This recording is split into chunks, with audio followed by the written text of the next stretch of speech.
fear. By definition, it is an unpleasant emotion caused by the belief that someone or something is dangerous, likely to cause pain or threat. Exclusion.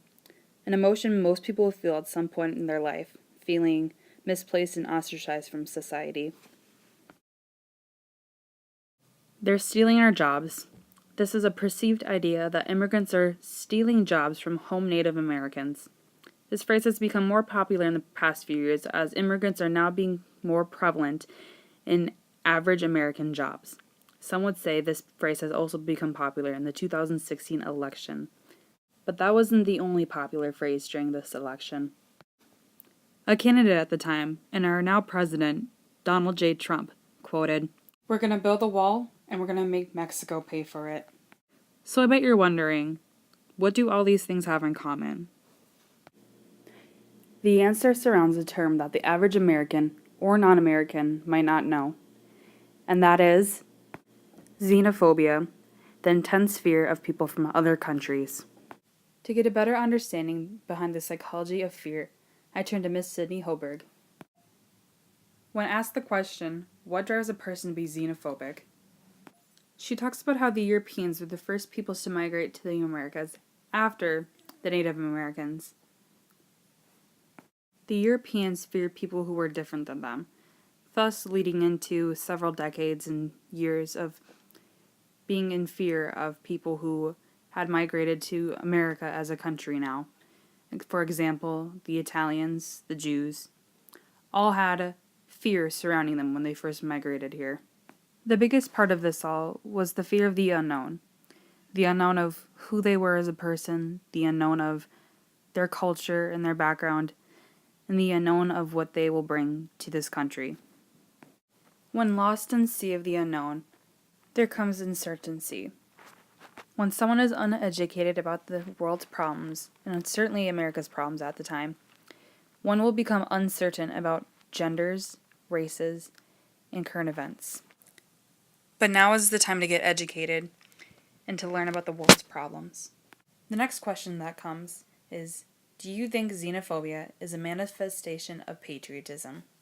To this she had a very quick answer. She said that the correlation between the two is non-existent. The two are clearly different, not related in any sense. Patriotism is pride for a country, while the other is not. Lastly comes the question, how can someone get over xenophobia?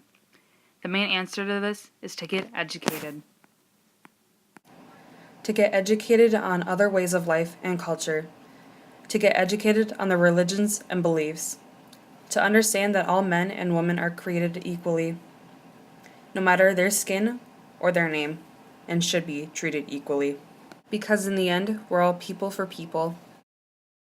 With the term now known, you're probably wondering, how has xenophobia affected my life? The most obvious event starts with 9/11.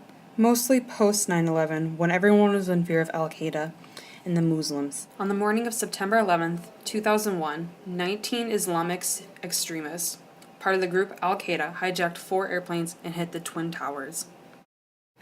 A more previous event that has segregated our nation was the travel ban that took action on October 8th of 2017.